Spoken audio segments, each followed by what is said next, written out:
Radio for the masses. Headline edition, July 8, 1947. The Army Air Forces has announced that a flying disc has been found and is now in the possession of the Army. If the game is rigged, change the game. Game changer. I occasionally think how quickly our differences worldwide would vanish if we were facing an alien threat from outside this world. This is Fade to Black with your host, Jimmy Church, on the Game Changer Radio Network. All right. Well. Good evening. Fade to Black. Today is Tuesday, June 27th, 2023. I'm your host, Jimmy Church. Let's do this, man. Yeah. Let's bring back some old school stuff. Fade to Black. All right. Tonight, Rick Doty is with us, and there is a lot going on right now. There's a lot going on. And I just thought, who better than Rick Doty? He's got his finger on the situation. I know he's up on all of the points, and he's got opinions and insights on everything that goes on with our community and contact and disclosure and UFOs and ET. And tonight's going to be about alien craft and bodies on ice and a lot more. To set this up a little bit, two things happened in the last 24 hours with a couple of senators. And I'm talking about, of course, Rubio and Gillibrand. Rubio of Florida, Gillibrand out of New York. And Rubio yesterday made some statements in an interview on one of the networks. It might have been, I don't know the names of it. I think it was News Nation. And anyway, so Rubio said, hey, people with very high security clearances have been talking to me, and why would somebody with those kinds of clearances make something up?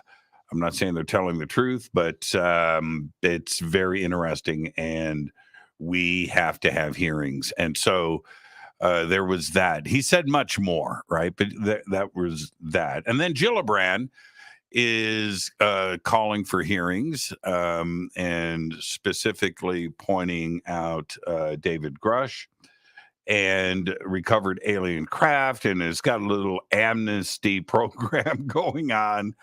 If you've got a flying saucer, you've got 6 months to cough up the goods. So there's that. And of course, we have David Grusch. So all of this and much more has been going on. So tonight we'll talk to Rick about all of that. He served in the active United States Air Force, Air National Guard, and the United States Air Force Reserve. He worked for U.S. intelligence with the United States Air Force as an officer of special investigation and the Defense Intelligence Agency. He retired from government service under the combined federal retirement system. He also worked for Hal Puthoff at the Institute for Advanced Studies and has been associated with 6 UFO documentaries, 2 full-length movies. I think he just shot another TV series last week here in LA, and he's also worked with Gaia on over 100 episodes over there. I would like to welcome back to Fade to Black, Rick Doty, retired, allegedly. Thanks, Jimmy. Yeah, good evening, Rick. How you doing, man? Great. I'm doing great, Jimmy.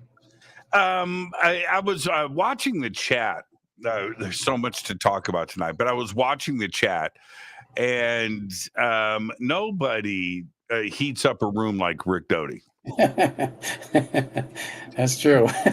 Do you remember the first time that we met virtually? You called into my show and caught me by surprise one night.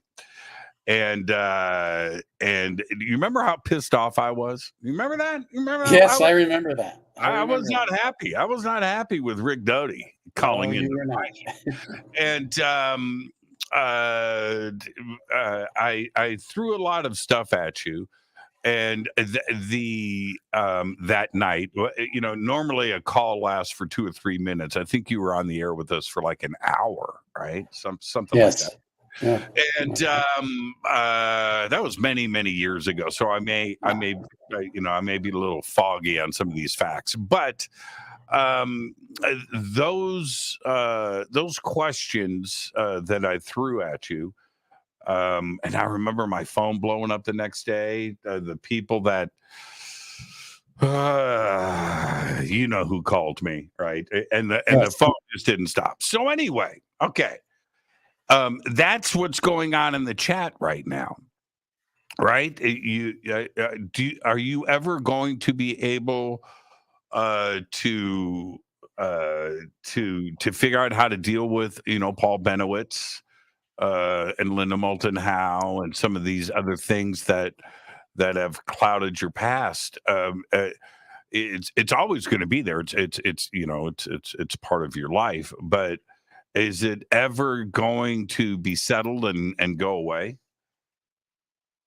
No, I think that'll always stick with me. The Paul Benowitz case was something that I was told to do. I was given that assignment, and I didn't know Paul before that. And I did exactly what I was told by the government and by my supervisors. I ran an operation that was successful as far as the government went. We did what our operations plan dictated we needed to do.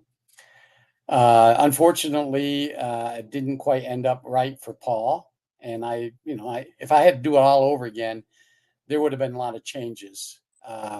But the operations plan comes down from headquarters, and I have to operate under that plan. And so I couldn't do what I wanted to do, although I did make some changes to the operations plan when we got further into the operation. But I know it was harmful to Paul, and there are a lot of people blame me for that, but I was doing my job. And a lot of things that people claimed I didn't do. I mean, I never drugged Paul. We never broke into his house and planted things in his house. The only thing I had to do, because Paul was already a believer in the subject of UFOs and ETs, is just agree with him when he said to me, I think this is what I'm seeing is our ETs or alien crafts. I would say, you know what, Paul? I think you're right. And he went along with it. So there's a lot of misconceptions. I've made a number of presentations at UFO conventions about Paul. I think you're at one of them. You were the MC at one of them. And and on Gaia, you worked there too at Gaia. And I thought I put everything to rest, but there's people out there, no matter what I say or how I say it, they're going to still blame me for something. And the same thing with the Linda Howell case. I fully admitted I did show her a document. I was told to show her. I didn't even know who she was. I got a document down from Armed Forces Courier that was top secret, and they were told me to bring Linda in, show her this document, and try to recruit her as one of our sources of information, because she had access to information coming from the Pentagon, and we needed to know who that was. And so I did exactly what I was told to do. I made contact with Linda, brought her in. She read the document. She was filmed. There was a two-way mirror right behind her, and that's it. And then I maintained contact with Linda for a number of years. I mean, we were friends for a while, and then, of course, when everything broke, she considered me an enemy. But I think we mended fences since then. And kind of moving on from all of this, there's no reason to address. You and I have done this both privately and publicly. I never had a chance to talk to Paul, but I did talk to Linda immediately after you had called in to the show that night.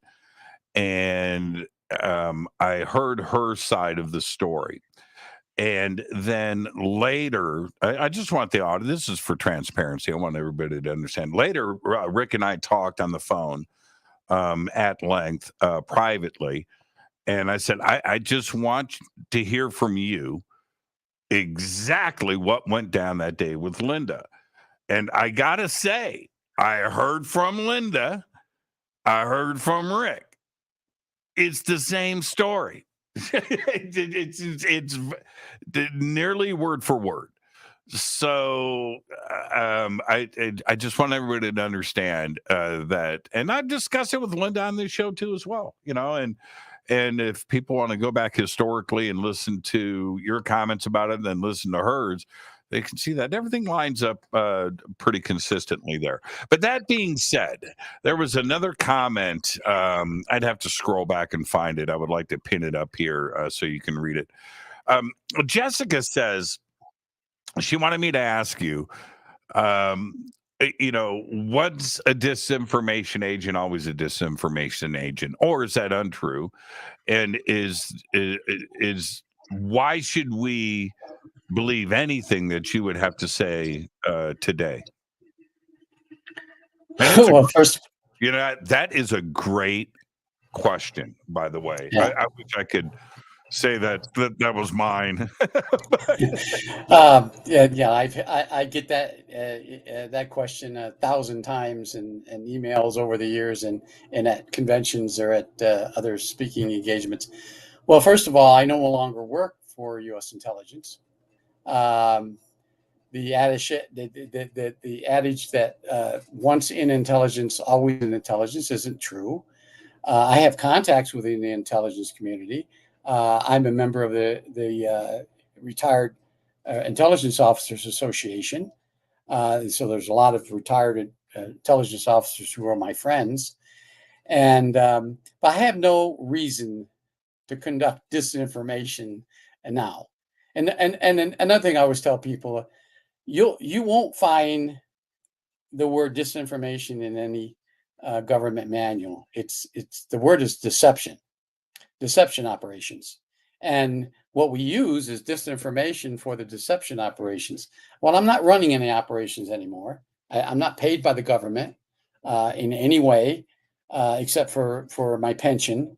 And I don't have any reason to perform any kind of disinformation against anyone. I'm trying to get the information out. The information I knew I had access to during my time in from 2002 when my NDA expired. I'm trying to get that out. People don't want to listen to me. That's their business. They're going to be shortchanged because I'm telling the truth. Everything I say, everything I do regarding this disclosure, my efforts to disclose things, and my group, which is the members of the Retired Intelligence Officers Association, is for a purpose, and that's the purpose is full disclosure. Now, will we get full disclosure? Probably not. But to answer your question, yeah, I still get that, but I've never was involved in any kind of disinformation program since I retired from government service in the late 80s. You, man, I'm looking at, man, we're going to run out of time tonight. Okay, you know what? I was going to ask you, one of the things that ended up happening when you called in the show that night, you had said, and man, this spread like wildfire. You had said that there were two top presenters on the conference circuit that were agents or informants or employees or hey, you use your own definition, right? And oh man, my phone. Who do you think it is? Who is Rick talking about? Do you still feel that way today? Oh yeah, I know for a fact. Both of them are alive and well within the UFO community, and you're talking about people who are. Yeah, don't name names on this. I'm not going to name anybody. I won't name them, but they're harmful. They spread the most lies and harm within the UFO community.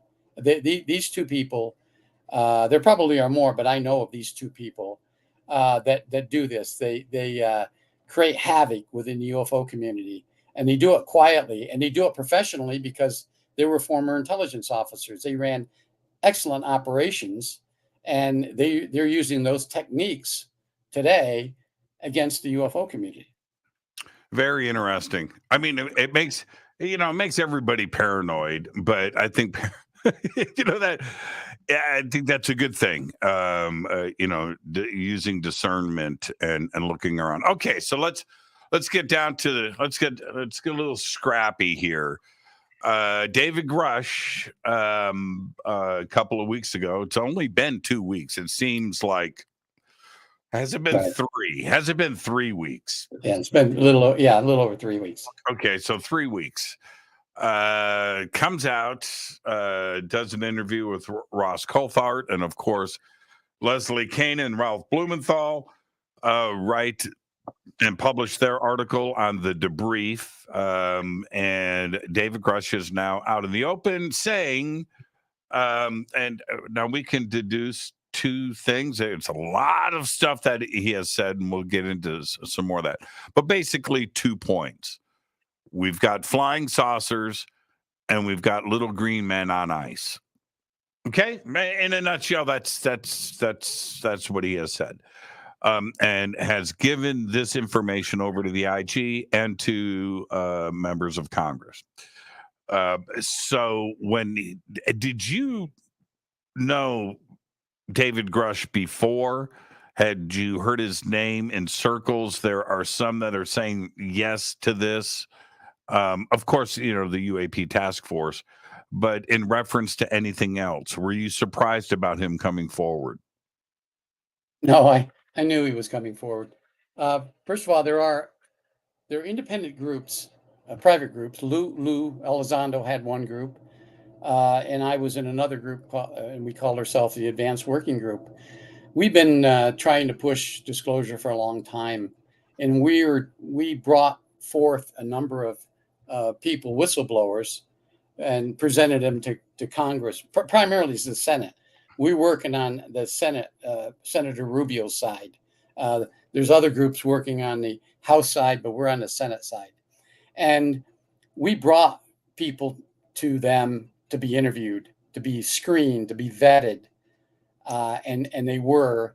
And David was, he's the real thing. There's nothing hidden about David. You can prove who he is. You can prove his credentials.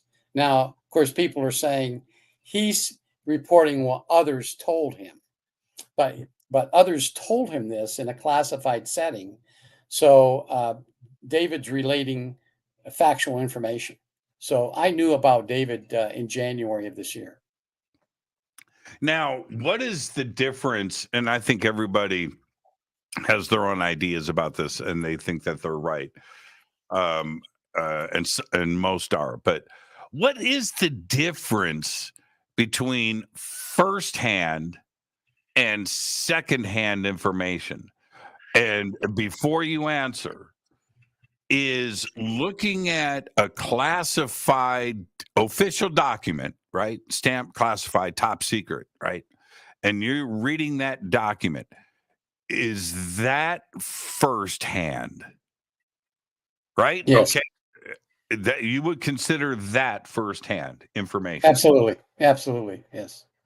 So okay. Continue. So what's the difference between firsthand and secondhand information? Well, if you're relating to inside the government, there's some difference between if somebody, my partner in the office, say for instance, I worked at Area 51. I worked at the OSI office out at Groom Lake or Area 51, and there's 4 other agents in the office with me and a supervisor. I have access to certain information because I had a need to know that. The guy across the hall from me had access to certain information because he had a need to know that. He comes over to my cubicle and says, "Hey, Rick, I need your help on this particular operation. You don't have access to it, but I'm going to give you a need to know, so I'm going to tell you about it." So that's secondhand information, all right? he's telling me secondhand information. That's what we call a A1, or perfect information. That's credible. It's coming from somebody that knows. It's coming from a document that he had access to, but I didn't have access to. So that's the difference between first and secondhand. Now, if I read a document and it had a number of really highly classified stuff in there that I had to do, that's firsthand information. Okay, I'm reading this, I'm getting the information, and now I have to create an operations plan or whatever my task was. But that's the difference within the government and outside the government. If for instance, the Las Vegas incident happened a few weeks ago, somebody sees something, and that person then a day later tells another person what they saw. Well, I can guarantee you in that 24-hour period, what that first person saw was exaggerated information that the second person got. So that's the difference in between a government and a private community. So I hope that answers your question. Now, then, what is the classification? So that's firsthand and secondhand. But what's the classification of somebody that would have worked on a craft, or was in a hangar with a craft and looked at the craft? What is how would you classify them if they came forward as a whistleblower? Well, they would have number one, they would have top secret clearance, access to top secret clearance based on an expanded background investigation conducted by the government. They would the information that they had would be under a special access program. Well, which but contained, I'm saying, are they an eyewitness? How are they classified? They don't have firsthand information. They're now looking or working on the program. So how would they be classified? What would their classification be? How would they be introduced? well, as an eyewitness to something they saw. Okay. And there were categories when we met with the senators or Senate staff, mostly the Senate staffers. They gave us a certain category of people they wanted, people that actually had hands-on something, that actually picked something up and looked at it, or was in a hangar or some area and saw something and had knowledge, or somebody told them that was an extraterrestrial craft and not a conventional craft or a reverse engineered craft. They wanted, and there was I think 20, roughly 20, don't hold me that, maybe there were more or less of categories of things that they wanted people to have had access to. And if they managed to have all those categories checked, then they wanted to talk to them. Now, as you can imagine, there wouldn't be that many that would fit every single category. So when we went back to them and said, we can't find everyone, or we can't find people that had every one of these categories checked. And they said, okay, let's narrow it down. People that had access and hands-on something, or had personal one-on-one, or not one-on-one, but personal contact with an extraterrestrial being. And so, and we did. We found some, and we presented them, and they are being categorized, whether they are whistleblowers or not. Now, there's exceptions to the Whistleblower Act, of course. People that they can't disclose any information that would jeopardize national security. They can't disclose sources or methods, but anything else is free play. And some of these people that you're going to hear about soon, I can guarantee you that there's other whistleblowers are just waiting behind that door to open it up and come out and verify what David said, and verify what a lot of other people have been saying for years, including myself and many of the other people. Now, we also have the situation where Grusch, and these numbers have been thrown around, but Grusch isn't talking about little fragments of material, right? He's saying intact craft, right? And I think he even mentioned that a couple of them were like abandoned, right? They found the craft, but there were no alien, no pilots. Maybe they got picked up by Uber and the craft broke down. I don't know, but that was pretty interesting. I had never heard anything like that before either. Here's my question: somebody has the craft. So are they with corporations or are they within the Department of Defense? Excuse me. Well, I can tell you, without jeopardizing national security, that the best way to hide extraterrestrial material, including crafts, is with contractors. And so there are a number of contractors involved in analyzing and reverse engineering ET, not just their flying crafts, but their technology. And so that's where some of the stuff is. I knew about this because it's been going on since the 80s when I worked out at Area 51 or Groom Lake. I mean, there were so many different contractors out there, Lockheed and Boeing and Grumman and just a number of them that were working on just this reverse engineering. Now, I never had access to that information, so I didn't work where Lazar worked. I knew where it was, but I never went down there, so I don't know about that information. I can't say that this particular craft was reverse engineered, I just was never cleared for that. But I was cleared for the counterintelligence part of it, or protecting it from the public, and so I knew a little bit about it, but I wasn't fully briefed into it. So, to answer your question, to hide a craft, you would put it in proprietary custody of a private contractor. Now, the contractor was still contracted through DARPA, and they were still under contract, and they couldn't disclose anything. But one of the tricky things about FOIA is that private contractors don't have to submit to FOIA. So the government can honestly hide something through another contractor. And then something else that I read an article about a few days ago is that to compound this, some of our high technologies were left the United States and was in another country under a contractor from another country. So that would really place it hard for the American people, the public, to find out.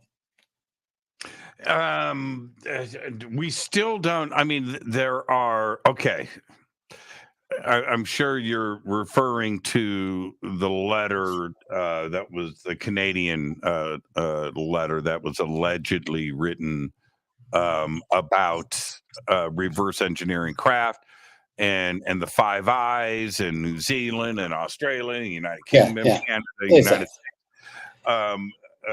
We don't know. I mean, look, if I forget the official that I'm saying allegedly because I don't know, wrote the letter.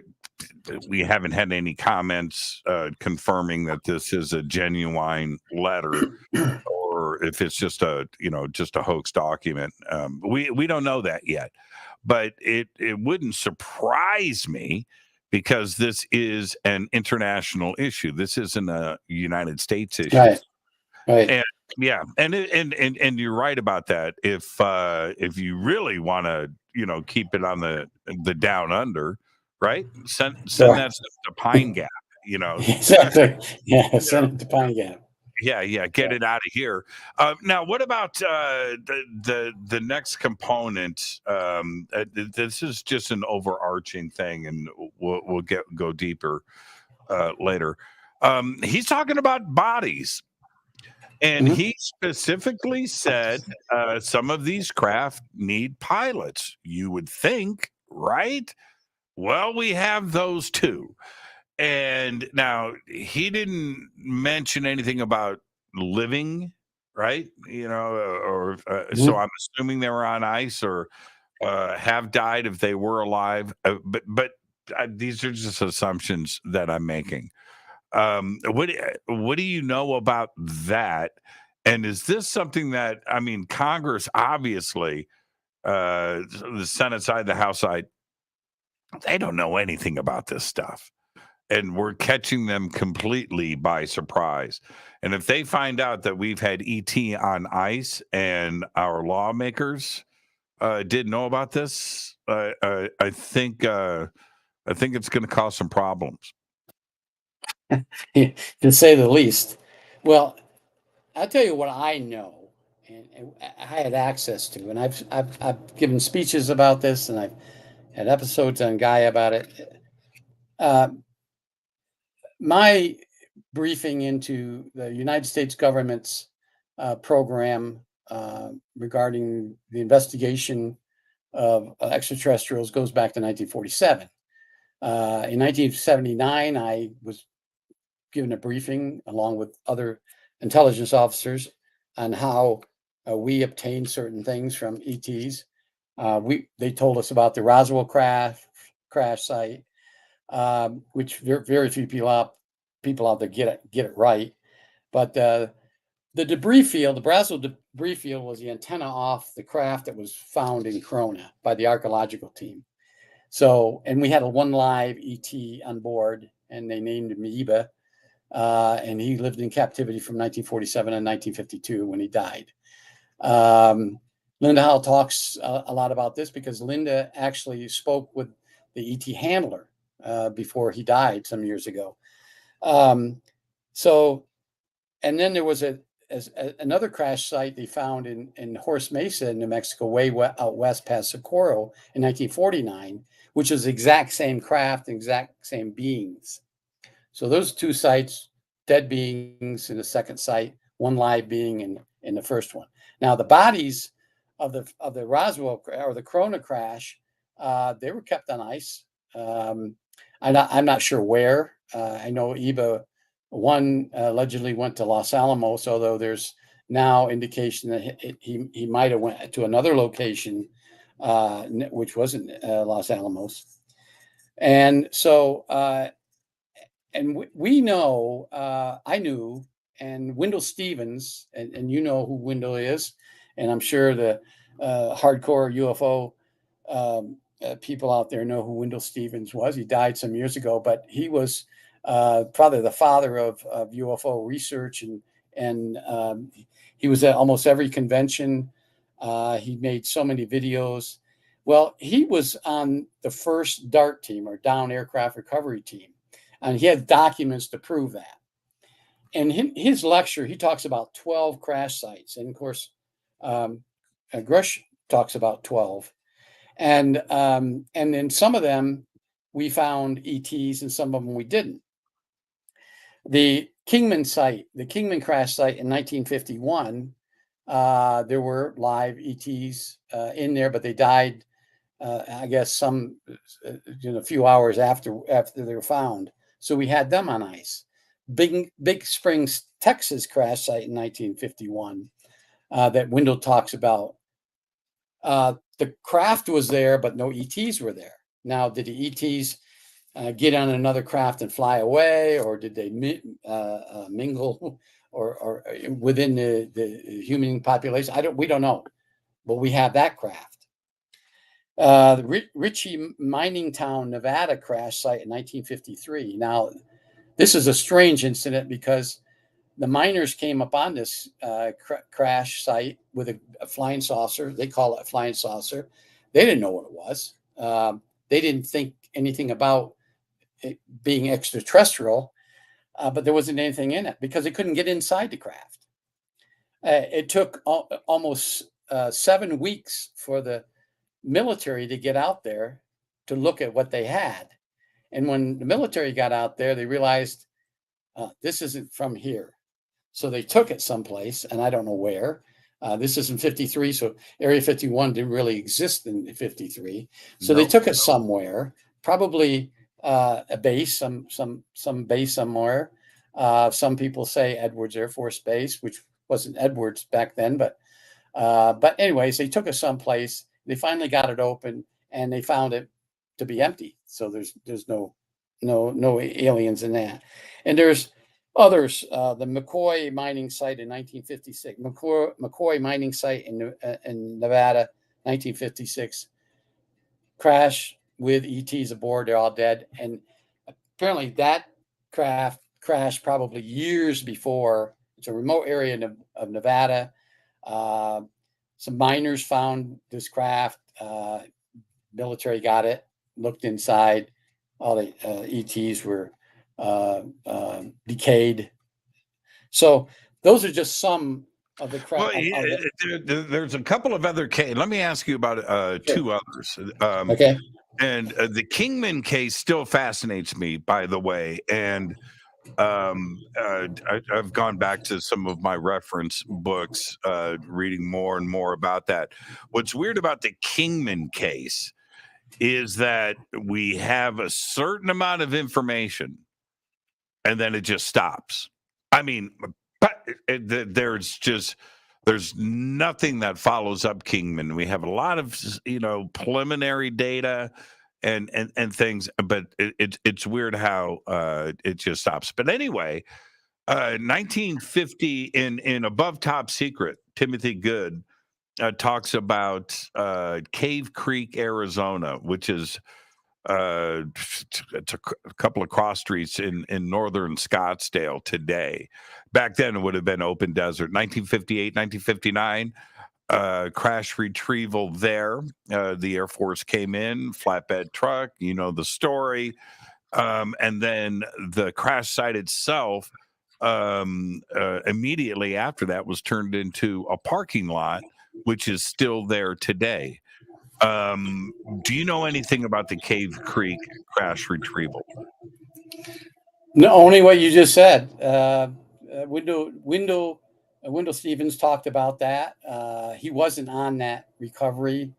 It was the Air Force came in like the middle of the evening to retrieve something, which the Air Force said was an experimental aircraft launch from Yuma.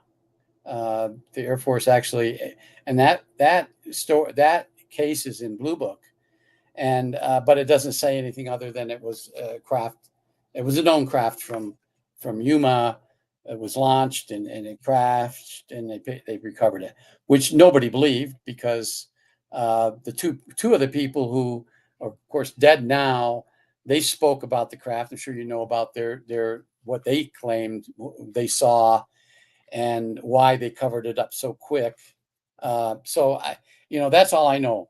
I know probably just as much, maybe a little bit more about that crash site than you do. Okay, then there was in more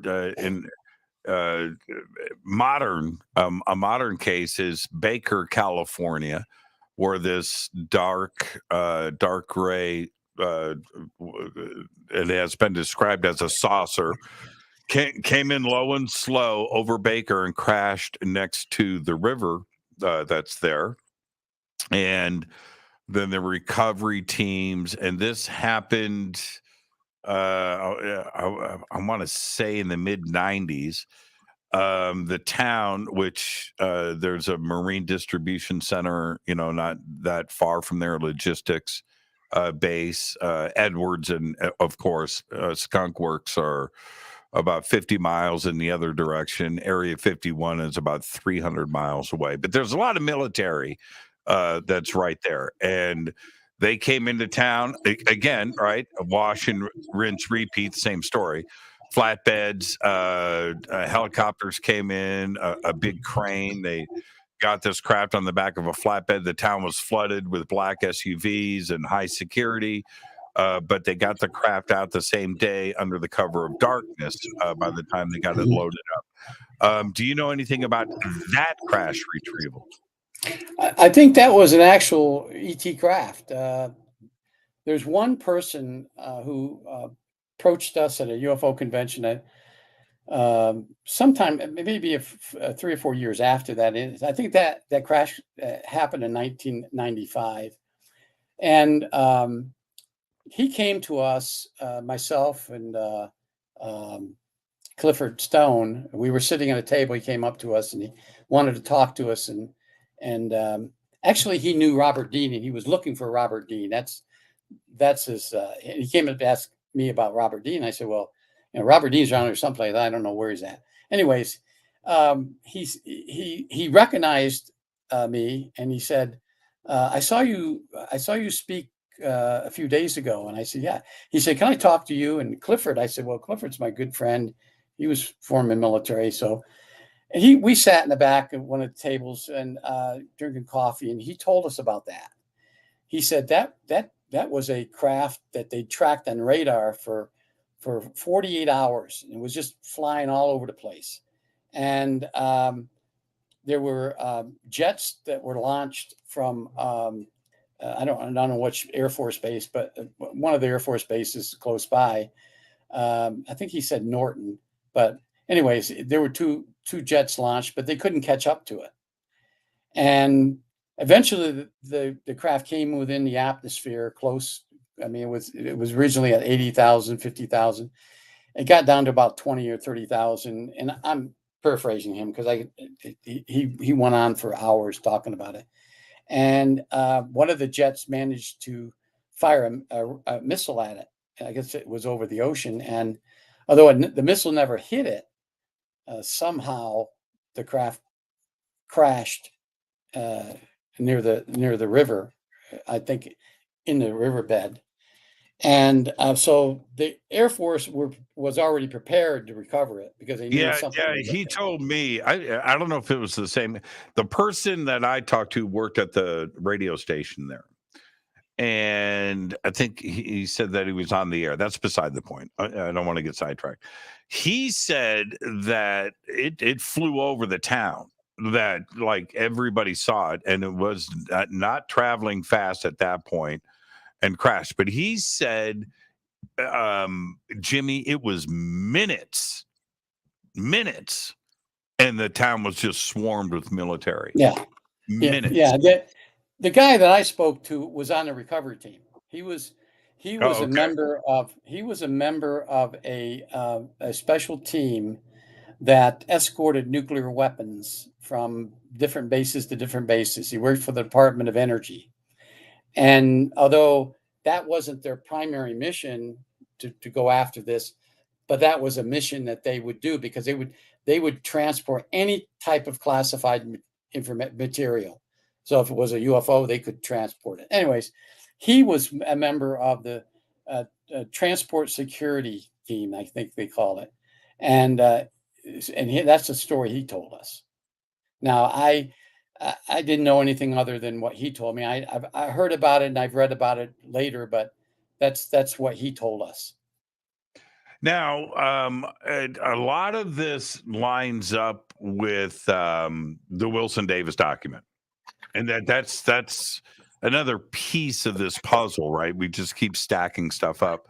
But in there, where Thomas Wilson retired, Rear Admiral Thomas Wilson, he says, this aerospace corporation, right? He's, I think, to paraphrase him, one of the leading aerospace.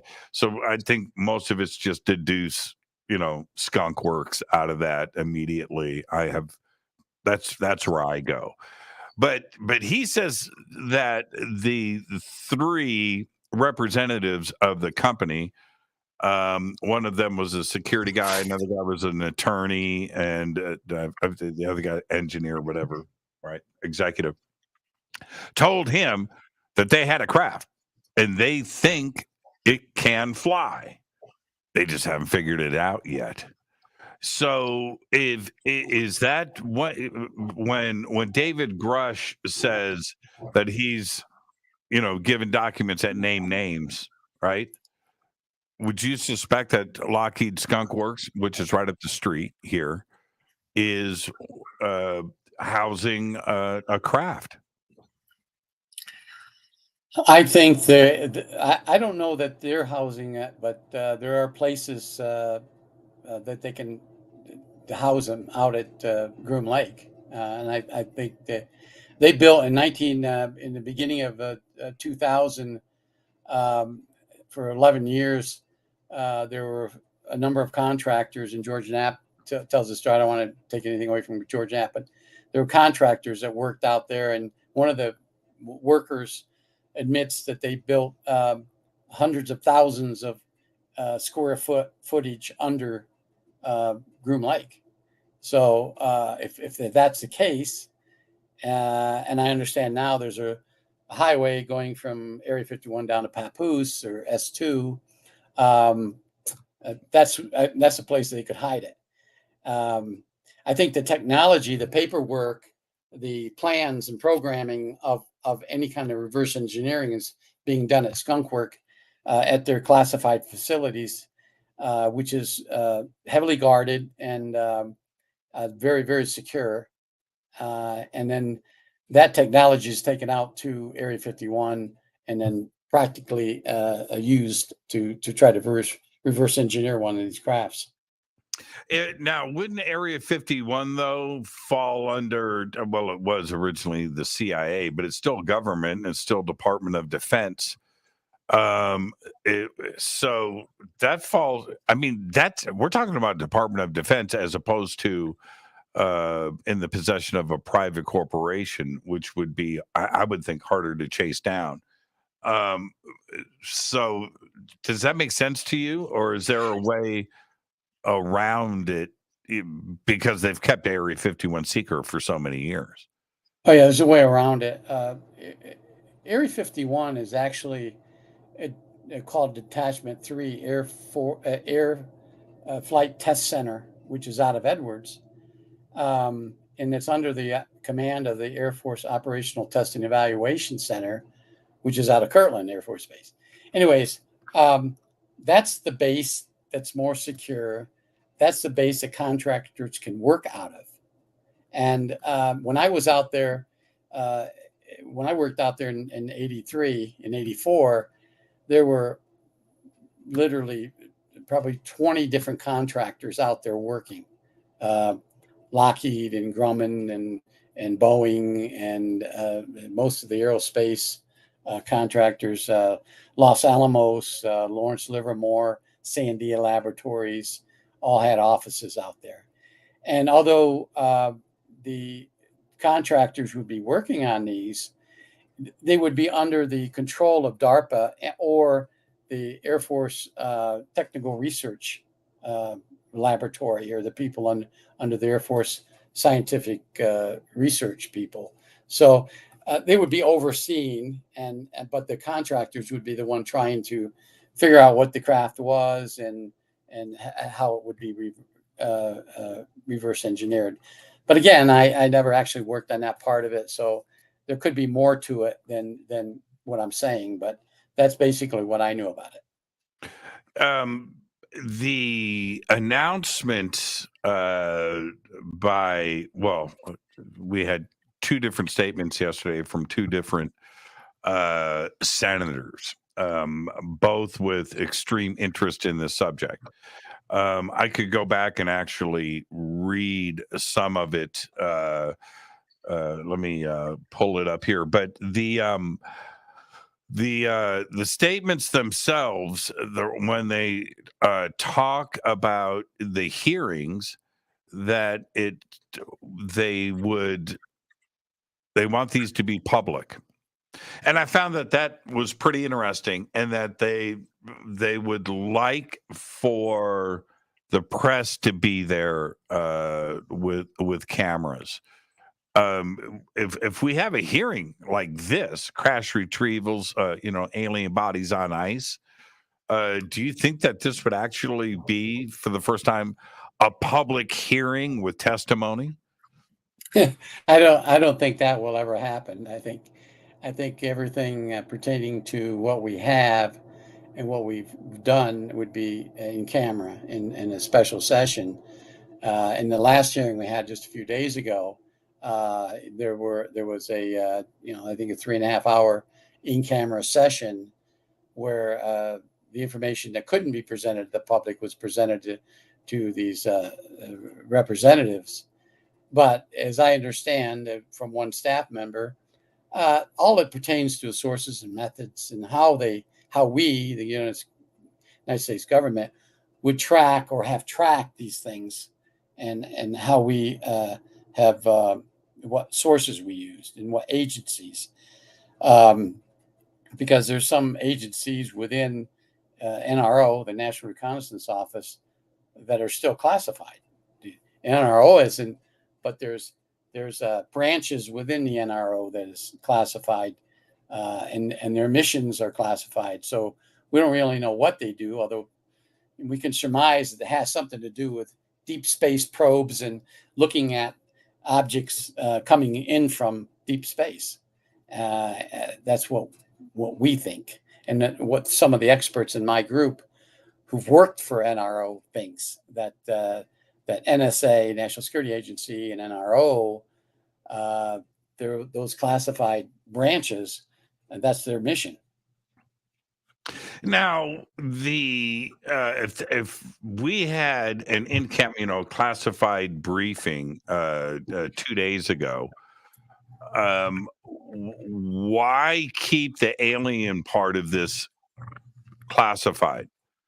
I understand if it's Russian tech or if it's Chinese tech, and they don't want to give away, how we're filming these or how we're collecting the data on foreign adversaries.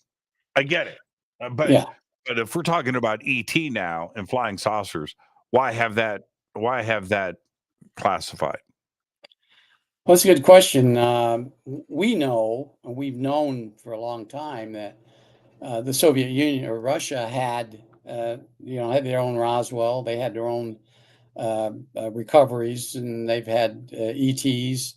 We know China has. We know South Africa, Brazil, some other countries, East Germany. So that's not a big secret. One of the things that I learned when I was called to Washington to give a deposition, which I did twice in January 2022 and September of 2022. One of the things that the DODIG... A deposition to whom? One was to the Department of Defense, DODIG. DODIG called you to Washington and deposed you? And deposed me. About what? About what I did in the past. Why? Good question. They want to know what I knew, and I told them what I knew. Although they told me that I couldn't disclose any classified information.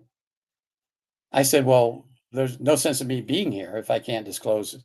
I mean, most of what I did was classified. I don't know if it's still classified, but they had a number one. We didn't meet. We met clandestinely. They called me, and we met in another area. We didn't meet in Washington. We didn't meet at the Pentagon. We met in Roswell, Virginia, and at a place that was somewhat secretive. They picked me up and they took me to 2 different locations before they took me there. I don't know why they did all this. It was kind of a cloak and dagger thing, something I would have done to somebody if I was trying to hide them. Anyways, they had one of my reports, and they said, we'd like to go over this report with you. You authored this report in 1982. This is your report. Your name on it came from the Air Force Office of Special Investigation through DIA, and we want to talk about it. I said, okay, fine. What was the report about? Well, a report about an incident I investigated in New Mexico. Aliens, UFOs? Yeah, it was a UFO. It was an ET contact, not by me, but by a Air Force person who actually had contact with an ET. Okay. But this is the kicker. When they put the report, and it was in a case, they put it in front of me and they said, okay, open it, and opened it. It was heavily redacted. I looked at the case and it took me some, I paged through it, and it was about, 30, I don't know exactly how many pages. I looked through it and I said, yeah, that's my signature. That's my OSI number. Yeah, that's my report. He said, well, can you tell us what this was about? And I said, wait a minute. You guys are the DODIG and you can't get an unredacted report? And he says, no, we can't. They're not cooperating with us. Now I stopped and I thought to myself, wait a minute. Am I in a twilight zone or what? I said, that doesn't make any sense to me. You guys, why can't you just go and ask them for a cleared report? They won't give it to us. He said, right now, there's not a lot of intelligence agencies that are cooperating with this disclosure, and especially the Air Force, Space Force. And I said, well, I can try to go. It was 40 years ago. I don't remember everything in this report, but I'll try. But I said, you told me earlier that I can't discuss classified information. He said, yeah, we don't want you to disclose anything classified. I said, well, I can't talk about this report because as I look at it, it's still classified. There's a top secret designation on the top, and on the bottom, there's a downgrading instructions here, and the code word is up on top. I can't talk about it then because I don't know which paragraph that is not classified. Because on a document, on a report like that, each paragraph can be classified. It can be a TS/ORCON or whatever code word. And then some will say U, meaning unclassified. And so as I looked at the report, I went over all the unclassified portions. I said, well, this is unclassified. This is unclassified. I'll talk about that. But I could never give them the real nature of the report. And so then they said, well, can we just get this all on record of what you know and what you were briefed into? So I did that. It lasted about an hour and a half. And they said, okay, thank you. And they took me back to a hotel they had me in Arlington, Virginia. And the next morning I flew out.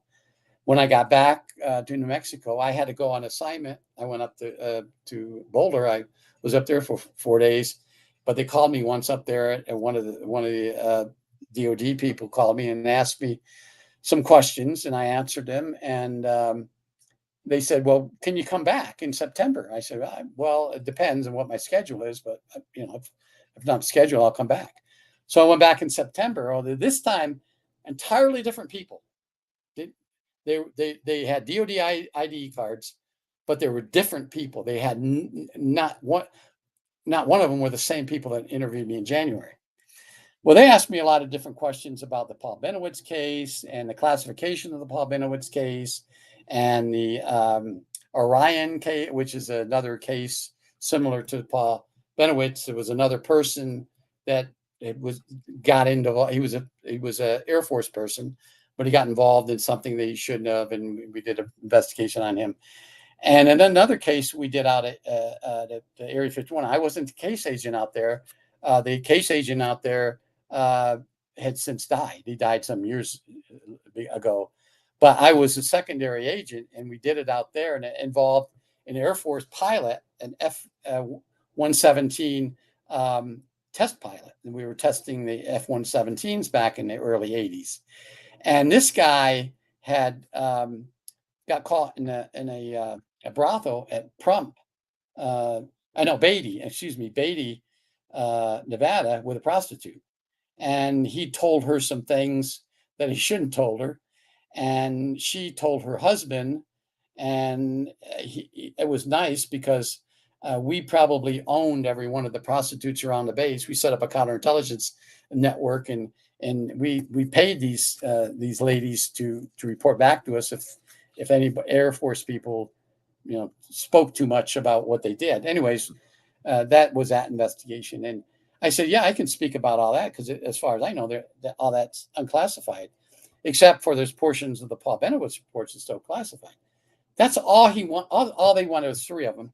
That's all they wanted to know. And one of the things, really important thing that this one DOD inspector said to me, he said, you know what? That Roswell incident is a given to us. We already proved that happened. I said, oh, well, you need to tell the public that. He said, well, we'll start when we ever start disclosure. That's going to be the number one thing that we're going to start with, but it's going to really piss off a lot of people. I said, I already know that. All these people have written books about Roswell is totally wrong. They're going to be upset. He said, yeah, there's going to be a lot of people upset. And there's going to be a lot of people saying, no, it didn't happen that way. The government's not telling us the right thing. So I thought that was pretty interesting. But okay, hold on for a second. I'm gonna circle back. Okay, but you said that you got taught in a class setting. You were shown film on Roswell.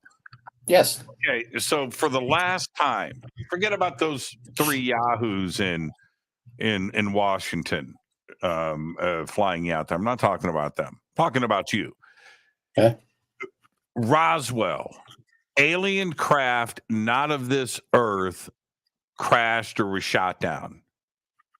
Is that Roswell, or was it terrestrial? No. Nothing else. It was extraterrestrial beings. Okay, well that's it then. So why would people be upset? I think that's the general consensus. I don't. No. I don't mean that they're going to be upset just for the mere fact that a craft crashed at Roswell. It's going to be how they craft and the story behind it. That all these UFO researchers have written hundreds and hundreds of books about the Roswell crash and how it happened. They're going to be upset because the government's going to come out and say, you know what? Didn't happen the way you claimed it did. Here's how it happened. Yeah. Okay. Yeah. Okay. All right. That's from our community. That's not going to be the rest of the world. I think the rest of the world is just going to go. Universe is a big place. There's a lot of life out there. Okay, let's take our break. We've got a lot more to cover tonight. Rick Doty is with us. Rick, you stay right there. This is Fade to Black. Stay with us. This is Jimmy Church of Fade to Black. Please visit all of our sponsors. We're taking a quick break here. All of the links are below. We'll be right back. Join us November 10th, 11th, and 12th, 2023 as Disclosure Fest Foundation and Fade to Black Radio presents Stairway to the Stars, a Human Origins Science and Technology Expo, live at the Luxor Hotel and Casino on the Las Vegas Strip. With live talks, lectures, and workshops by world-acclaimed researchers and authors. This is Jimmy Church, by the way, and I'll be your host all weekend long, featuring topics like human origins, ancient technologies, indigenous teachings, workshops, a mass meditation, yoga and sound healing, music, and so much more. Don't miss our intimate sky watch and meteor shower over the infamous Area 51 airspace in Rachel, Nevada, with special surprise celebrity hosts guiding us through the night. Also introducing our Disclosure Fest VR Starship area with dozens of rides. You've got to check it out. This event will sell out. For more information and tickets, please visit disclosurefest.org. The secret is out. LifeWave's X39 is the reason why I have got my vision back. This is Jimmy Church of Fade to Black, and you need to go straight to healingworksnow.com. That's healingworksnow.com. Works with an X. All of the information that you need is on that portal. Find out why I look great, I feel great, I'm thinking clearly, I sleep, I dream, life is good. All of it. You've got to check out LifeWave's X39 and all of their other products. It's all simple to do.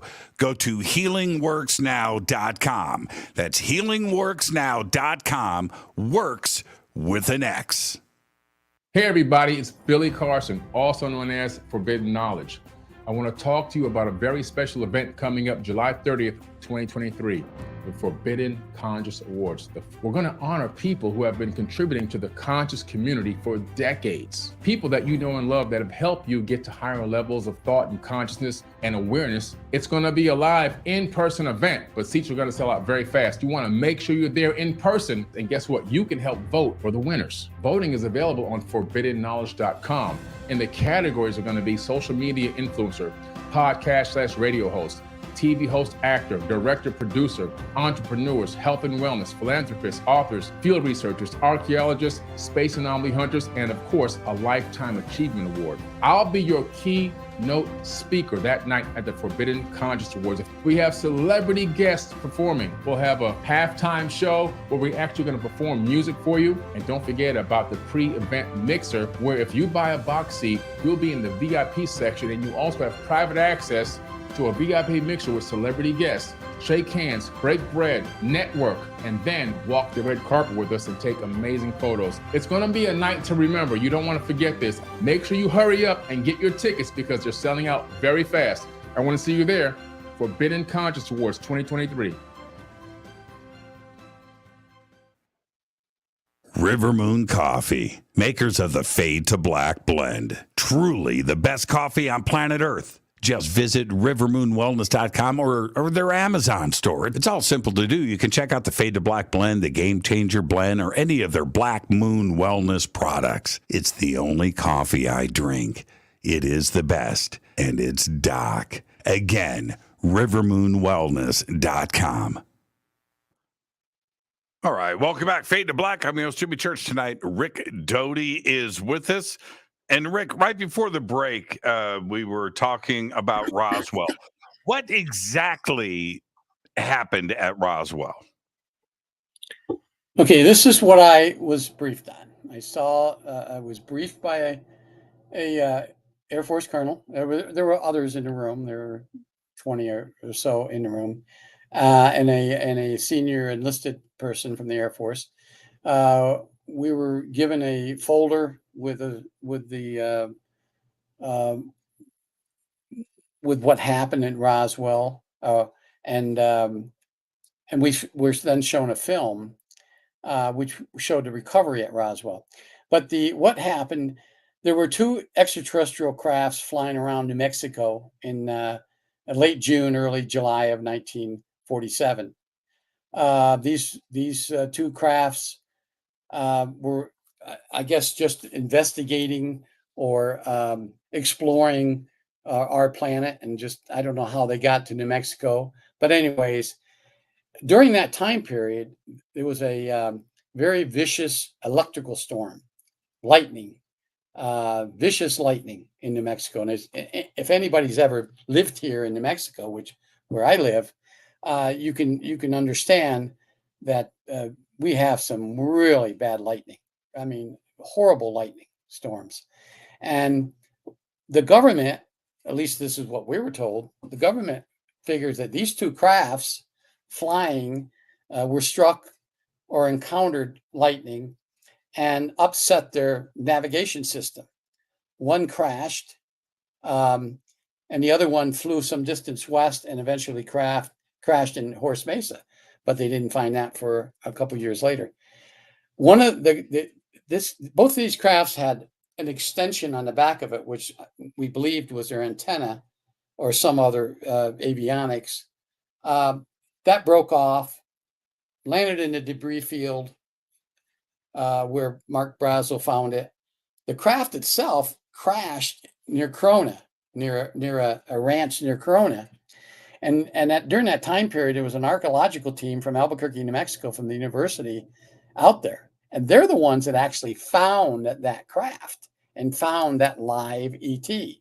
They notified the sheriff of the county, Lincoln County, and eventually the New Mexico State Police officer arrived, and a recovery team from both Roswell Air Base and Kirtland Field came out and recovered the craft. And that's the actual story that was in the official U.S. government document and the film. So any other stories isn't what the government is saying. And I'm confident that when the disclosure comes out and they start with this is exactly what they're going to tell the public.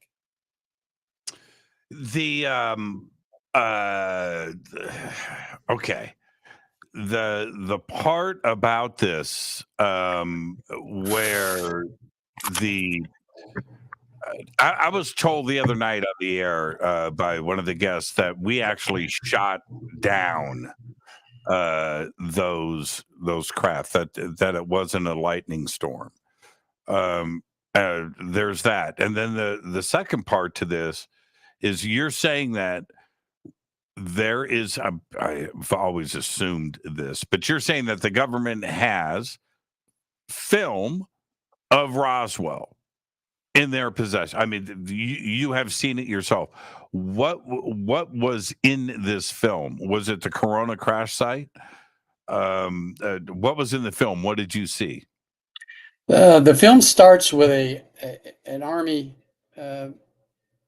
back then, of course, Army Air Force. It was an Army person given a quick preamble to what we were about to see, a recovery of an extraterrestrial flying craft. That's what he referred to it as in New Mexico.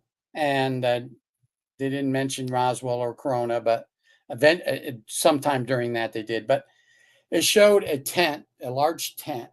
What in the military we would refer to as a GP large and several GP medium, smaller tents. And the flaps were open, and there were military personnel moving in and out of the tents. The camera comes into the tent, and there's things on the table. One of them was looks like handprints, maybe their navigation, how they navigated, but their hands are in some kind of panel. And then there were little gadgets on the table. And then the camera went through out to where this craft was, and it's embedded in the soil. It landed like in a mound or something. And they showed the dead ETs, but they were in body bags. They showed the body bags. They showed partially inside the craft, and then they swung back a larger angle of the outside of the craft. At some point, they filmed. Somehow it might have been later. They had moved the bodies inside the tent, and they had the body bags opened, and the cameraman from an angle, a corner angle, filmed in and showing the bodies, the 5 bodies on an examination table or something like that. 5 and then bodies. there were 5, yeah. There would be 5. Well, 4 bodies and the live ET. It didn't show the live ET. This film didn't show it, but they referred to it later as one survived. They said one alien survivor, and they said that later in the film. Then the narrator talked about who had been there, who was reporting this, and then they panned away. And now I don't know if this was the same day or days later. You can't really tell on these old films. But President Truman, they showed President Truman had apparently was there at some point. I don't know, was that same day or some days later. And then many different Army brass. Some of them you could see their face. Some of them they didn't. I don't know if they purposely filmed below their shoulders or what, but some of them you couldn't see their face, but you could see a lot of military personnel who anybody in the military could recognize as being officers, flag officers. The film lasts about 30, some minutes, and that's it. Okay. And then pretty long. And afterwards, the colonel answered some questions, but not all. And then we talked about some other crash sites or crash retrievals The Kingman, we talked about that, talked about others, and not in great details, just mentioning that there were other crash sites, not just Roswell. But the government did say in this film that Roswell was the first time that we encountered extraterrestrials. So Now, I understand Grusch, now that David Grusch, we're on limited time. So let me suck some more stuff out of you really quick. Grusch says 1933, we went over to Italy and grabbed something. they never mentioned that in this film. So Okay, so I was just about to say, people are going to talk about some other, and in 1917, there's some people out there. Wendell Stevens talks about the 1917 thing that crashed in the trenches of someplace in France, and it was recovered, and they eventually put on a ship. And I don't know anything about that, and they never mentioned that in this film. I'm just telling you what the film. We have Cape Girardeau too, as well, which was a couple of years before Roswell. 45. Yeah. I want to go back to this 1982 incident that you were deposed about. You said that the case was about a U.S. Air Force service person that had contact with an alien, not a craft, but an ET. Yes. Mm-hmm. He took pictures. He had contact over a period of 6 days. He was driving in a remote area of New Mexico on a fishing trip with another person, with another man, and they went to fish, and it's a very remote area that he was in. And they were fishing, and they were actually camping, and then they're going to fish. So on the first day, they got there late at night or late in the afternoon, set up tent and everything. They walked around, acclimating themselves to the area, and they saw a light in the sky, which they didn't really think of. Now, this captain, Air Force captain, was a pilot. He was an Air Force pilot. He flew C-130.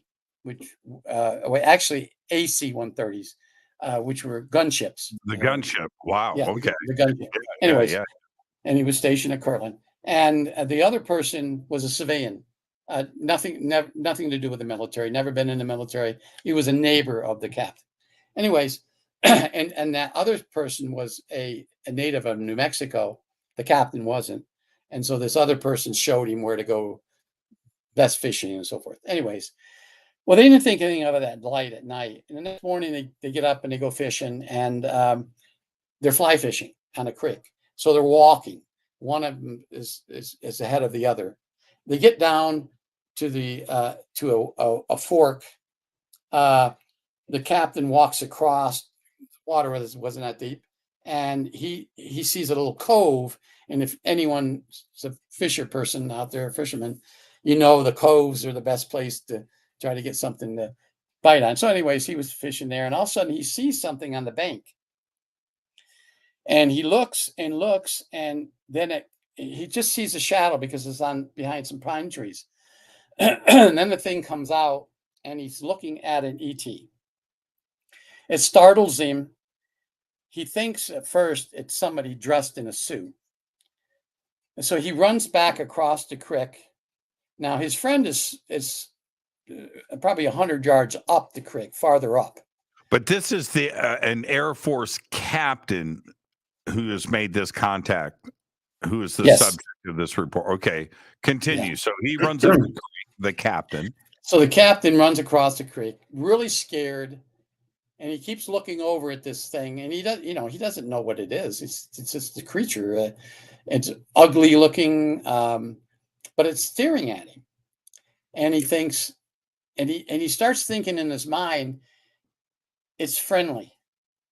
It's not a talk. He says, I don't hear voices. I'm just feeling that this thing isn't going to hurt me.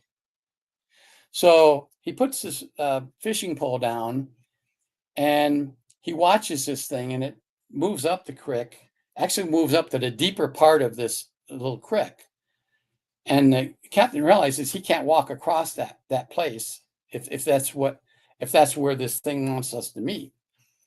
But all of a sudden, this thing moves across on top of the water over to where he's at, and ends up right in front of him. And so the captain is startled. He tries to talk to this thing, and it's it's not talking. It's making movements with its arms. It has just 4 fingers, and it's suction on his fingers, and it's making movements like, okay, I want to do this. He can't quite understand what this thing wants. But the first thing when he first sees it comes in his mind is an extraterrestrial. He says, "Oh my God," and he says to this thing, "You're from another planet. What planet are you from?" And start asking him other questions, but obviously he doesn't get any response to it. But the thing backs up right to the edge of the water, and he then points down to where this civilian is. And he moves his hands like this, the creature does. And the captain doesn't understand what he's talking about. But then he thinks, well, maybe he wants me to get farther away from that guy. So they walk into the woods, and they walk quite deep into the woods. And when they get into the woods, the creature shows him something. He produces something. It's like a pamphlet. But it's shiny. He can't really see it. It's just shiny. And all of a sudden, there's things appearing on this, stars and planets. And he was fascinated by this thing. He just looks at it, and then all of a sudden, he starts hearing voices. The voice is saying, "I won't hurt you. I want you to watch this. I want you to look at this." And he did everything that this thing was saying. Well, this lasts for, he thinks, 15 or 20 minutes. He doesn't really, the time period, he didn't really keep track of. But then the thing just leaves. It just turns around and leaves. And he's talking in voice, and so the ET's not, but he's saying, "Will you come back? Will you see me again? Can I see you again?" But then he thinks, "I got to get a picture." And he has his camera, but it's over at all his camping gear over at the tent. So he runs over there and grabs the camera, and he yells to this thing, and it finally turns around, and he starts taking pictures. And he took 20 pictures. It's an AE1 camera, and sometimes some of the old timers know what that is. I know you don't know what it is, Jimmy. It has 35 millimeter film, and you take a picture, and you have to cock it, and so it leaves. So sometime later, his friend comes back, but he doesn't tell the friend this. He just, I'm not going to tell anybody this because nobody's going to believe me. So they spend the next couple of days fishing, and then the fourth day, they were going to leave. They were going to leave that afternoon because it was like a 3-hour drive out. And well, they see the light the night before, or he sees it. So he said, "I don't want to leave because I think this thing is coming back." So anyways, they split up and they fish some different places. Sure enough, the creature comes back. He takes a lot of pictures this time. And he has really good dialogue with this thing. And this captain has a little notebook, and he jots everything down. So then he leaves. The thing leaves. He leaves. He goes back. He gets back to the base. He doesn't know what to do with the information. He says that if I go and tell my commander, they're going to think I'm nuts. If I go to my security officer, he's not going to believe me. Who do I go to? I don't know who to go to. And so he confides in this other captain. They go on a mission, a flying a training mission down in White Sands. And he tells this co-pilot of his about this. And the co-pilot says, "Wow, you need to tell somebody." He said, "Where's the pictures?" He says, "I got the film. I haven't developed yet. I don't know where to take it to develop. Because if you take it to a civilian place, they're going to say, 'Holy cow, what is this?'" So he says, "Why don't you go to OSI?" He said, "Oh, no, they're going to think I'm nuts. So they'll take my flight status away from me." No. You got pictures to prove it.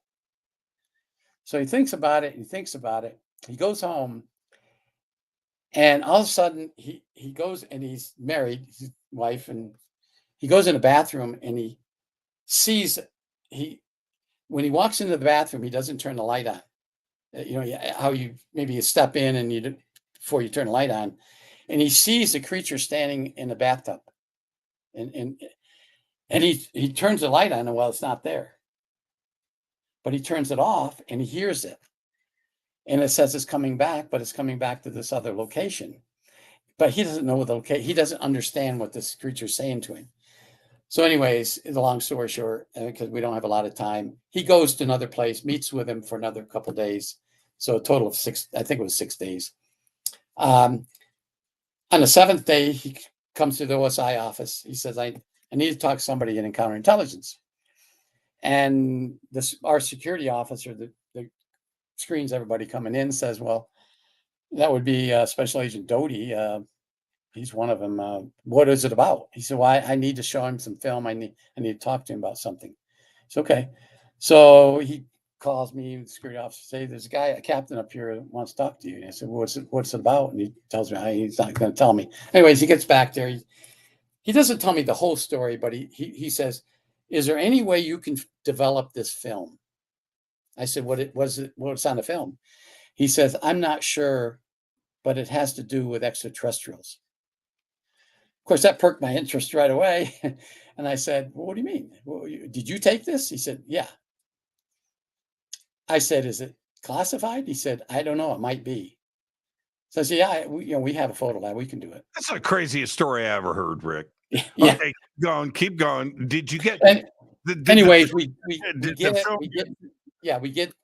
I go back and we have our own photo people, and I say, if we develop this film, he leaves, and I said, well, I'll call you, because I thought I didn't think much of it. And an hour or two, like whatever it was, time.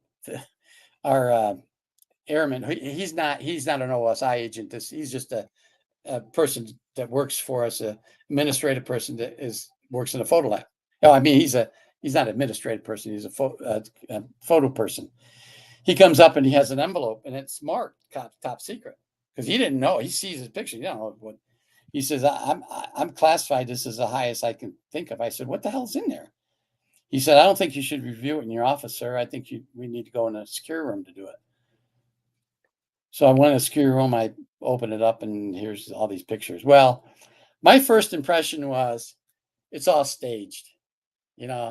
Somebody's dressed up in a costume, and I thought, what the hell is this guy trying to do? But the more I look at the pictures, I realized, boy, that's it. Where would he get that costume out there in the middle of nowhere? And then the more I look at the creature and the face and the hands and the mannerisms, I thought, wow. So I called him in and I confronted him, and I kind of did a hostile interrogation on him, because I thought it was a joke, or I thought it was somebody played a joke on him. I said, who gave you this film? He said, oh, I took it. I said, no, you didn't take it. Who gave it to you? Yeah, see, somebody LMH'd Rick Doty. Yeah. It doesn't feel good to have that thought. But how many pictures? Because you said he took about 20 the first time, and then he took there were 36 or 35. I mean, I think there's 35 in a row or something. 36. Yeah, he took 36 then. Holy crap. Where are these pictures today? DIA. I had to send them up. I wish I would have kept some now, but I didn't know what to do with them. We did a major investigation on this, right? Because is this guy joking? Is this guy feeding us deception or disinformation? And so I had to do a major investigation on this guy. It took weeks to do it. He took us out to where me and some other agents out to where this happened. And I asked, well, where did craft land? Well, he never saw the craft land. He just would see this ball of light, and then the creature would show up. He never saw it land. So he couldn't take us to a location where we could do some measurements and so forth. So that made me curious. And then eventually we had to give him a polygraph examination. And we give polygraph examinations different from the civilian community. It's almost impossible to flunk to to beat a polygraph that the government gives you, because a counterintelligence polygraph is very extreme. It's long. You sit down and we have questions, and we tell you answer every one of these questions. Yes, the first time, no, the second time, and truthful the third time. Well, there's nobody going to beat that. So we did that, and we did this over a period of 3 days. We gave him 2 different polygraphs, and he showed no deception at all on these polygraphs. So yes, no, and the truth. Yeah. that's pretty. Okay. Here's the thing though. With what David Grusch has done, which has opened the door to hearings and further investigation, it's cases like this. And if they just brought you back to DC in I think you said 2022, 2021, 22 to talk about this, then this stuff may surface. I want to read you this.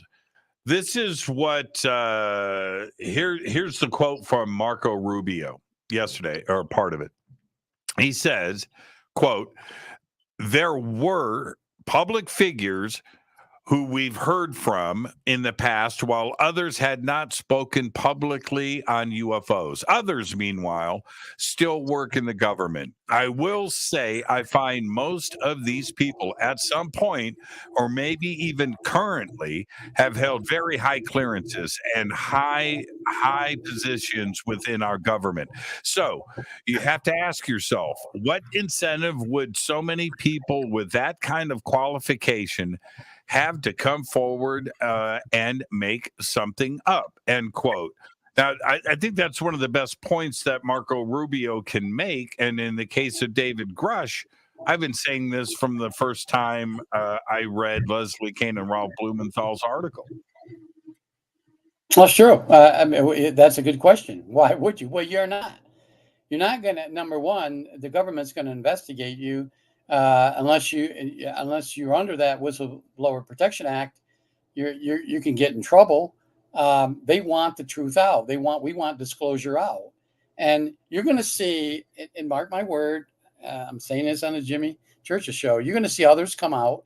You're going to see David's supervisor. You're going to see some other people. You're going to see a Navy admiral. He's going to come out. He's going to come forth, and he's going to relay. He's already done it to Senate staffers. He's going to come out and going to back up everything that David said and add a ton more to it, because he was an admiral in the United States. I believe he was a one. I don't know what. I'm not familiar with Navy ranks. I believe he was a 1-star, equivalent to 1-star admiral, whatever that is. It's like a rear admiral. Rear. Yeah. I still haven't figured that out. I had so many.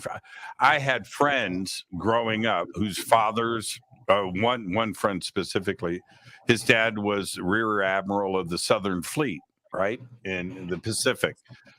I have no idea what that is. Yeah, I should have asked Kevin Day, he's a friend of mine. I should have asked, he would have taken me out of Navy ranks. But anyways, this guy is he's an admiral. I can say he's an admiral. I think he has the 1-bar thing, so I think he's like equivalent to a brigadier general in the Army and the military and the other branches. But anyways, I've spoke to him. We've sat down. We've had dinner with him, with some members of our group. He's the real thing, and when he comes out, it's going to shock a lot of people. So then we have this. In the beginning of June this month, House Oversight Committee Chair James Comer announced an investigation into allegations that top secret military program already had has a fully intact UFO in its possession. The investigation will be led by GOP reps Anna Paulina Luna of Florida, and she's a committee member, by the way, and Tim Burchett of Tennessee, who is not a committee member, but he's been very outspoken about all of this. So James Comer has announced this, and the timing of this came out the day after David Grusch did his thing, or the day before, I should say. So, and then yesterday, Senator Gillibrand says she's working on scheduling hearings with David Grusch. Okay. Along with the current or former government officials who seem to corroborate his claims. She went on to say, and this was yesterday, that the hearings will be open to the public if Grusch agrees to allow cameras in.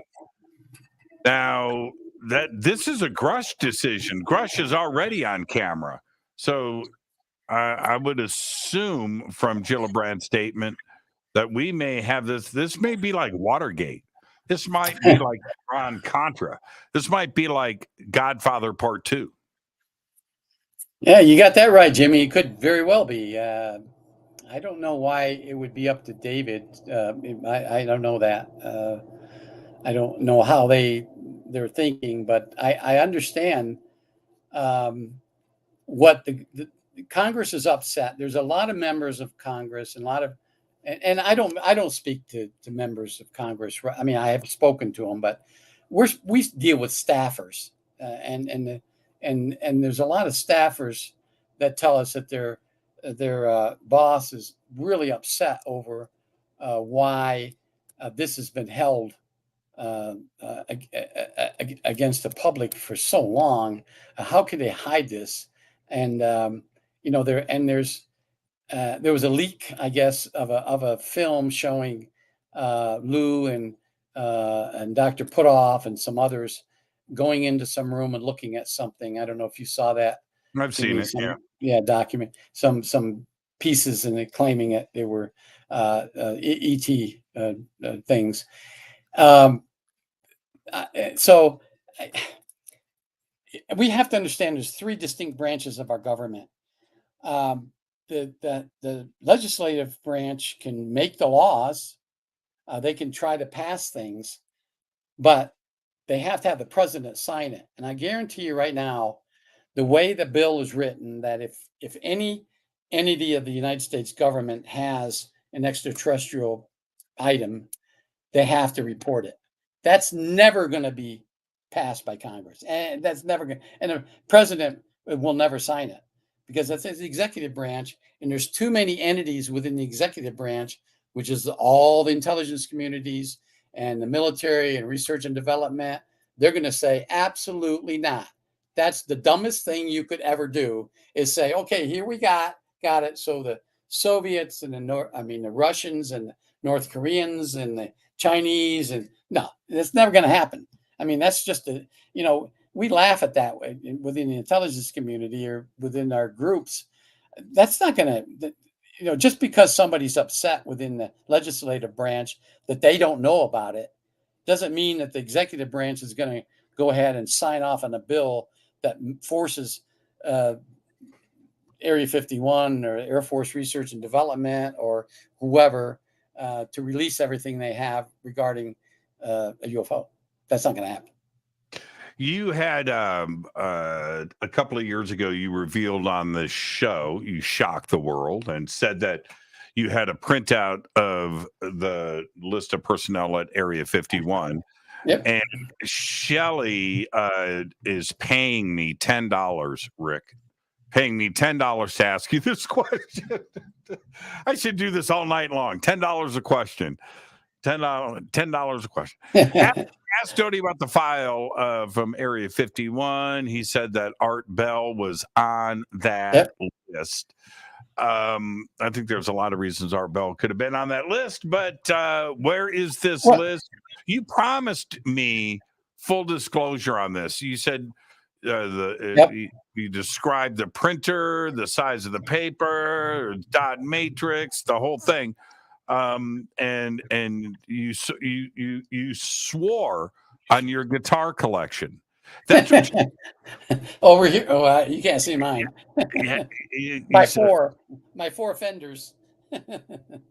I have 4 fenders in that corner. Yeah, right, exactly. Or in your bathroom, right? You said. In my bathroom, yeah. So, what's up with this list, and when are we going to see it? Okay. Here's the problem with the list. We obtained this list from a source that we basically disappeared on us, but we verified a lot because we tried so many different ways to verify the list to be authentic. We couldn't just put this out and say, hey, this is authentic list because this guy gave it to us. Who gave it to you? Well, we don't know who it is. We don't know who he is, but he gave it to us. Well, the credibility of the list just goes down the drain. So we couldn't do that. So we had to spend a lot of time, a lot of effort, and a lot of money to try to verify the list. Okay. And we had to go back, all the way back. We had to do historical check. We had people within our group went back and they had to go through archives, government archives in Washington, D.C., look at different things. We sent, I think, 56 FOIA requests up. We got some back. Some of them we didn't get back. Some said, no, we can't give it to you. And so then we went on the list and got people that we knew was on that list. I was on the list, and went back and some of the other people and say, okay, were you on this? Did you work in Area 51 or Groom Lake during this time period? And they would verify it. And then some of the people that we thought was on the list or thought worked out there that showed up wasn't on the list. We had to verify that maybe they were left off the list for some reason, because if we said that they weren't on the list and they come back with some other documentation. So legally speaking, we had to cover every single base before we could release that. And at the point we're at right now, it's in a legal corner.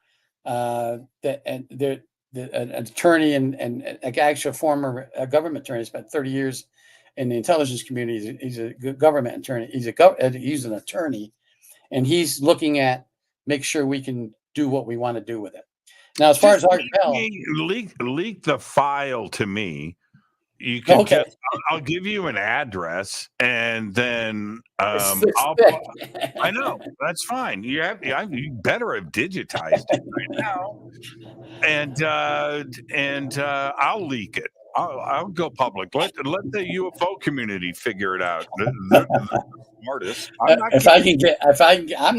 not in charge of it. Other people are, but let me tell you about Art Bell. Art Bell's name was on it on 2 different time periods, and we couldn't figure it out at first. But then we figured out from a colleague of Art's.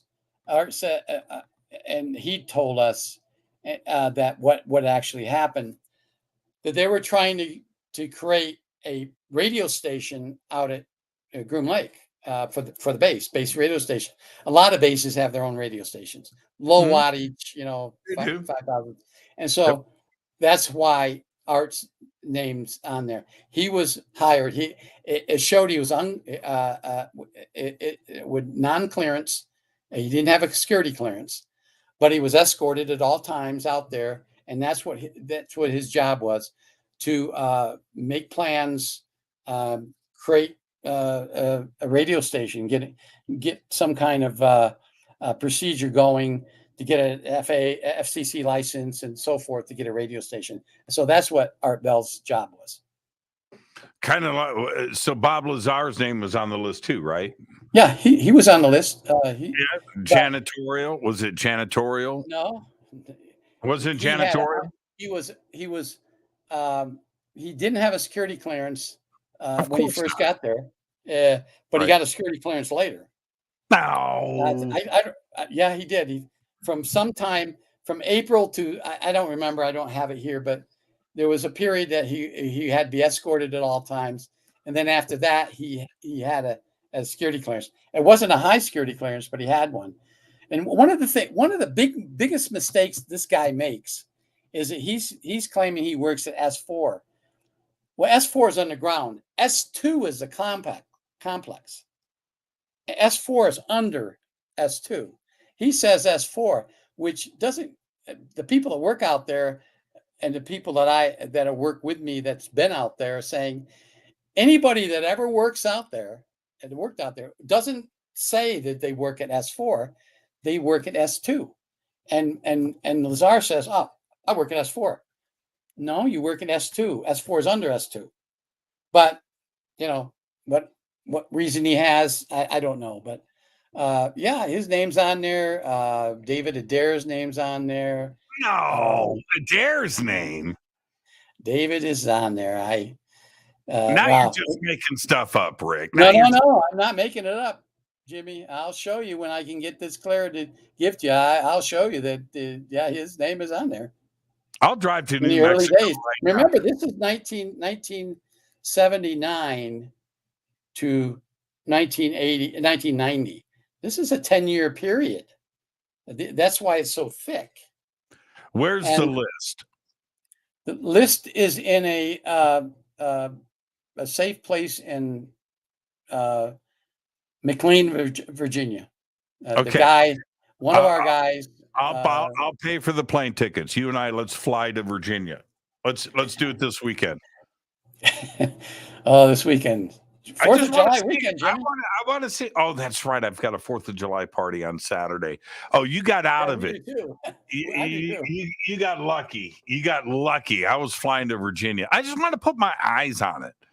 I just want to be able to say that we're going to work. The way we're working it out. Again, I'm not in charge, but what we want to do is take some pictures. Why don't we do it on my TV show on Gaia? That's a good idea. Why don't we do it? Why don't we do an episode on Gaia? We can redact everything else.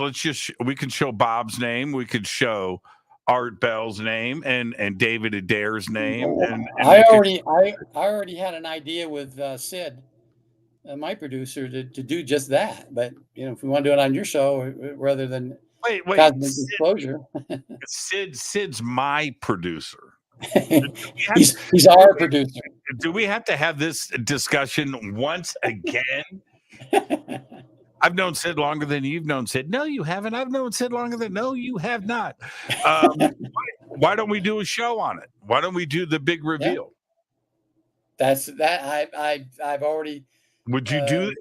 If I can get, like I said, I'm not in charge of it. There's people in front of more senior than me within my group that's controlling this because they have their plan for disclosing that thing.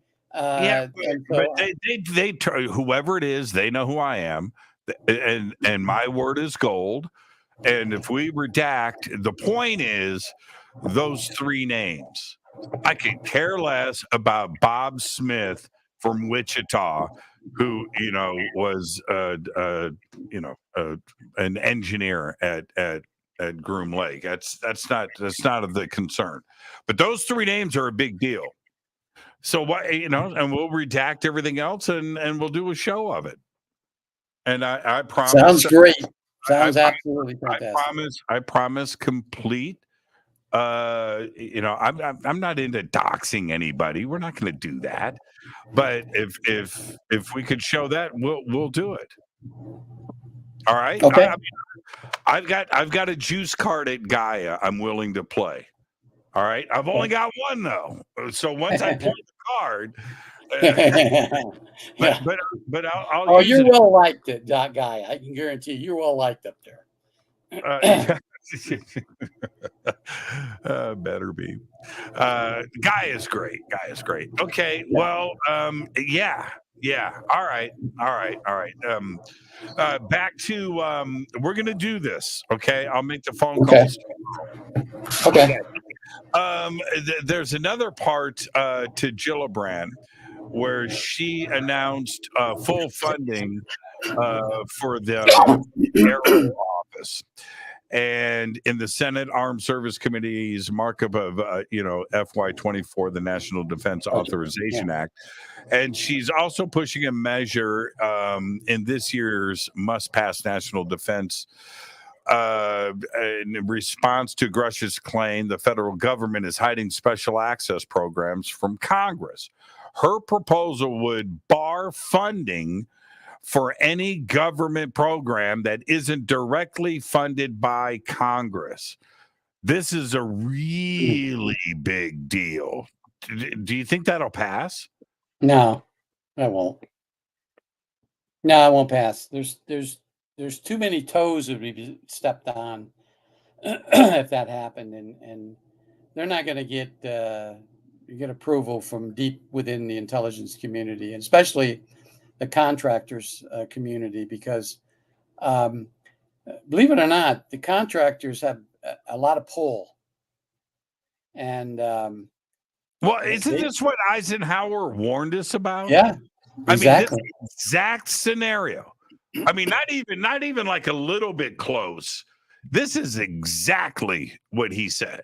Exactly. Yeah, you're right. We can't allow the American people and this country to be run by military contractors. We can't let that. And we were he said they were dangerously close.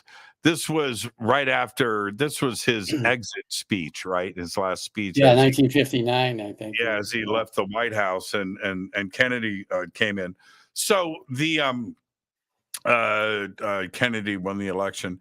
But this is exactly what he warned us about, and that we cannot give up this control. Well, the control ended up happening, and the those that cut the checks in Washington, and they cry about budgeting and stuffing different bills with their little projects for their districts, and I get that. I understand that. You make your deals and your promises to get elected, and you've got your community that you want to support. I get that part, but you can't cry about lack of funding when you are writing blank checks and they go poof, and you don't even know what they're being spent on, and there's no accountability. That's the part that disturbs me, and where I think Gillibrand is flying right over the target here. Oh, absolutely. There's, I think, in this last fiscal year budget, defense allocation, there's $28 billion. If you we have people. There are other people. I know the Black Vault, Greenwald. He looks deeply into budgets. But there are people out there that really, really, really monitor every line item they can see in a budget. And there's people out there that found there's $26 billion that's unaccounted for. It's just there in one line, and it's not figured on the bottom. So there's $26 billion that's hidden from the American public, and that's wrong. We should know where that 20 now, if it's classified, there's a particular line item that you can put it in, research and development, whatever, classified. Okay. But there's 26 billion doesn't add up. So where's that $26 billion? That's a lot of money, $26 billion. I mean, to the American people, that's a lot of money, not to the government. We want to know where that money went. And people within will say, well, it's going to go to black projects. It's going in black projects. It's paying off some other country to hide our black projects at Pine Gap or someplace in wherever we're hiding it. So, yeah, I agree with you 100%. That's just ridiculous that, and there was a book written sometime after the Vietnam War. It was in the 70s, early 70s. And I remember my dad had it, and my dad read the book, and he was really upset over it. Anyways, the book was about how contractors actually ran that Vietnam War. They wanted to prolong that war as long as they could, so the government would buy their products, their bombs and their bullets and their airplanes and their other technologies, toilet paper, food, toothbrushes, boots, socks.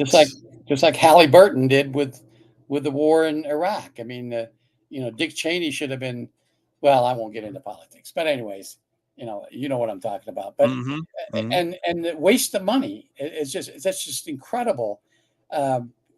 This country, I know we have a lot of money, but not really. I mean, we're so far in debt, but we can hide $26 billion someplace, and the American public will never find that. That's just wrong.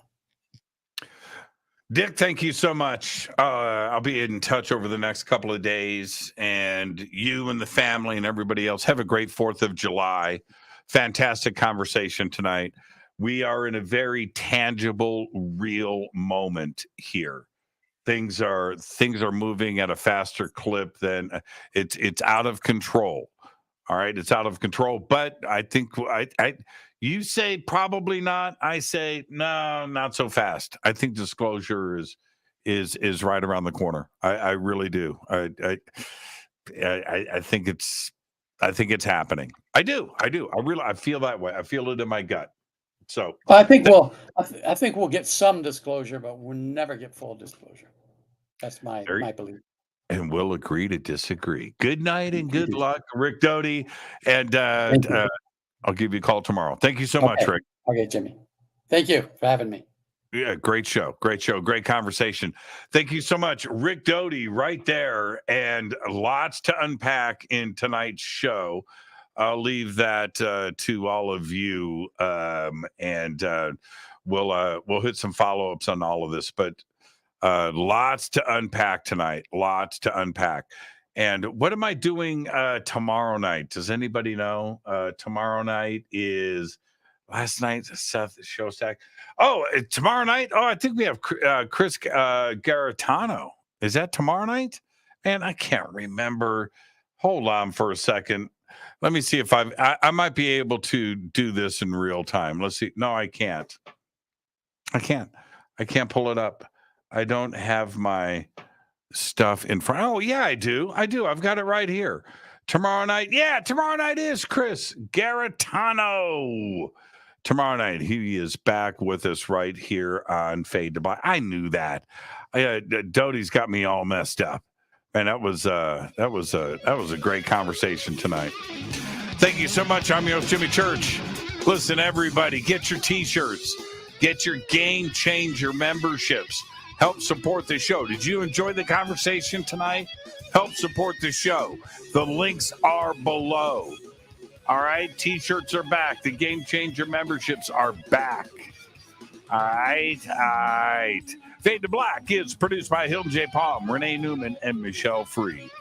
Thank you to Dennis and Kevin. Webmaster is Drew the Geek. Music, Doug Aldrich. Intro, Spaceboy.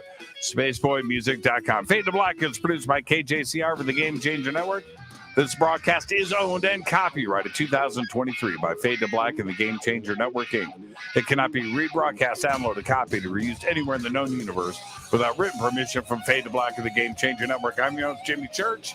Until tomorrow night with Chris Garatano, I want you to be safe. Go back, Lee Tappy.